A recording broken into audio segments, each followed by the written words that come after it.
Giro da Bola. Corinthians. Deixou o João Paulo Capelanes para falar do Corinthians. As informações do Timão nessa segunda-feira. Joga só no sábado o Corinthians, ô Capelanes? Só no sábado, Só no sábado? Não. Domingo, 8h30 da noite, Capri. Ah, é domingo contra o Grêmio, 8h30 da noite. Tô É isso acostumado mesmo. com o horário de sábado, né? Domingo, 8h30 da noite. Rapaz, mas tá longe ainda, hein? Agora o Corinthians não tem mais nenhuma outra Ele frente, jogou né? no sábado, né? Exatamente. Perdeu pro Atlético no sábado, ó, mais uma semana aí pra poder voltar a jogar bola. Exatamente, até porque foi eliminado, como todo mundo sabe, Libertadores da América lá em fevereiro e também na Copa do Brasil na semana retrasada pro América Mineiro. Corinthians agora, pelo menos, Capri, tem algumas boas notícias. Boas notícias. Fábio Santos não será mais impedido de jogar, porque ele não pôde atuar contra o Atlético Mineiro por questões contratuais. O Xavier, que é titular quase que absoluto no meio-campo, ele volta de suspensão. O Otero, expectativa, claro, que seja titular, porque entra em campo neste meio de semana nas eliminatórias sul-americanas para a Copa, defendendo a seleção da Venezuela. Então, de pouquinho em pouquinho, o Corinthians vai se ajeitando. Não vai ter ainda o Mosquito, não vai ter o Jô, são atletas importantes que teriam uma sequência com o técnico Wagner Mancini, porque infelizmente contraíram a Covid-19, assim como o Matheus Vital. O Casares, todo mundo sabe, só volta lá na próxima semana e olhe lá, hein, que ele teve uma lesão até que séria no posterior da coxa. E aí, Capriotti, no último sábado nós fizemos uma entrevista exclusiva com o candidato Duílio Monteiro Alves, candidato da situação da chapa Renovação e Transparência. Sim. Eu estive com você, com o Claudio Zaidan, com o Guilherme Simati, e a gente ficou praticamente uma hora batendo um papo com o Duílio Monteiro Alves, e eu faço questão primeiro de colocar a resposta do Duílio para a pergunta do craque Neto. Para que a gente possa só recapitular, na semana passada o craque Neto gravou uma pergunta pro Duílio, o questionando sobre Jonathan Cafu. Por que esse atleta foi contratado? E não chega por um valor baixo, não. Responde aí, Duílio. Bom, o craque Neto deve estar nos ouvindo, um abraço, eu também gosto de você, como você sabe, somos amigos. Essa contratação eu não fiz parte, mas eu tenho certeza que foi um pedido, como todas as contratações aqui dentro do Corinthians, desde que eu estou aqui, isso eu te falo com muita segurança e com muita propriedade, né? Como disse, assumi o futebol a primeira vez no fim de 2010, tenho aí muitos títulos como diretor, aliás, esse ano de 2020 é o único ano que eu infelizmente não conquistamos título ainda, né? Mas como o campeonato termina no fim do ano que vem, aliás, no início do ano que vem já não será mais dentro da minha diretoria, porque já saí. Então, é o primeiro ano que, infelizmente, ainda não conquistamos títulos. Em relação ao Jonathan Cafu, é uma alternativa que o treinador pediu, era um jogador que estava livre, que chegou sem custo de salários, também não são baixos, realmente, mas é dentro do padrão do futebol brasileiro. Hoje, infelizmente, que o futebol está muito maluco, tem jogador ganhando 1,5 milhão, 1,5 milhão, 2 milhões por aí em clubes brasileiros. Eu acho isso um absurdo, né? A gente está fugindo um pouco da realidade do que é o futebol brasileiro, do que é o nosso país. Mas é um jogador que foi pedido pelo treinador, que as características que ele pediu, que ele gosta, e o Corinthians entregou por ser também uma posição que a gente sente muita carência.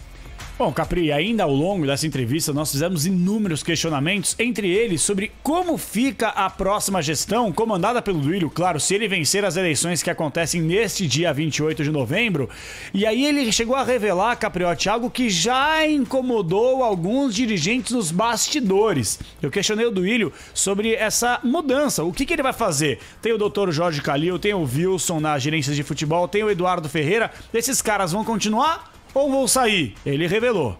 Por não ter ganho a eleição, não tem um nome definido ainda, deixo muito claro, mas o que eu posso te garantir é que não. Eu vou mexer bastante coisa dentro do clube, minha intenção é essa, eu acho que a gente precisa renovar tanto a parte administrativa do clube, como eu coloquei há pouco, diretorias também, eu acho que a gente tem que mudar, trazer novos profissionais, trazer novas ideias, novas cabeças, mas eu vou mudar bastante. E também para complementar a sua pergunta, também o Andrés não terá essa participação na minha gestão.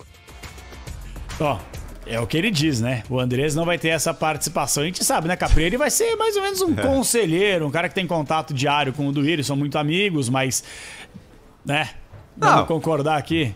Bem, vai estar lá. Vai tá. Vai estar lá. vai tá. Como sempre esteve aí. Não nos que eu não últimos acredite na anos. palavra do Duílio, pelo contrário, mas a gente sabe da influência, do tamanho do Andrés dentro do Corinthians, né, Capriotti? Claro. Uma coisa evidente. Lógico. Bom, então a situação é essa, Capriotti. A gente vai fazer essa cobertura. Lembrando que o Corinthians, no final de semana do dia 28, por motivos óbvios, foco total na eleição, a Rádio Bandeirantes vai acompanhar em loco, na frente do Parque São Jorge, a apuração. Augusto Melo, Mário Gobi e Duílio Monteiro Alves passaram ao vivo pelo microfone da Rádio Bandeirantes ao longo do último final de semana. Então, certamente, a gente vai repercutir, vai continuar apurando, mas é uma eleição que promete, Capriotti. Augusto Melo, Mário Gobi e Duílio Monteiro Alves, e teve até cornetada do Duílio pra cima do Mário Gobi. Não sei se você viu, Capri, mas na última sexta-feira o Mário Gobi participou de uma live, numa entrevista que ele deu à principal torcida organizada corintiana, e aí ele classificou o Corinthians como um, abre aspas, time de M, 3 pontinhos, fecha aspas. E aí eu questionei o Duílio sobre isso também. E aí ele falou, Mário Gobi não entende nada de futebol. Se entendesse, ele não falaria isso, porque se ele vencer a eleição,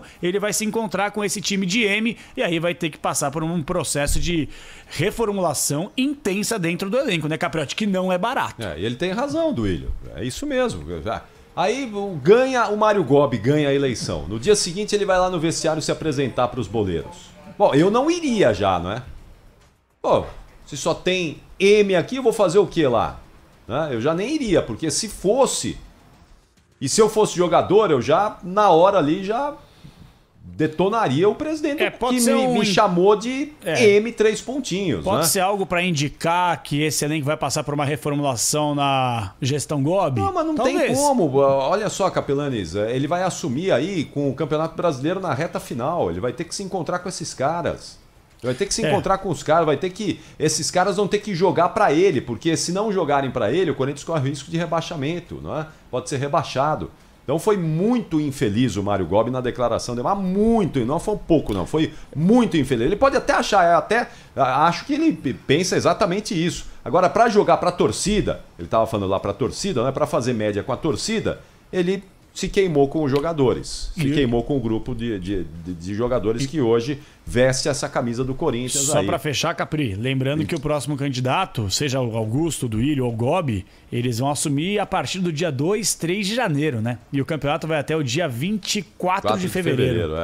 Tem um tempo aí, tem um mês e meio para eles ficarem lá. 2 meses, né? 2 meses praticamente lá para ficar, não é?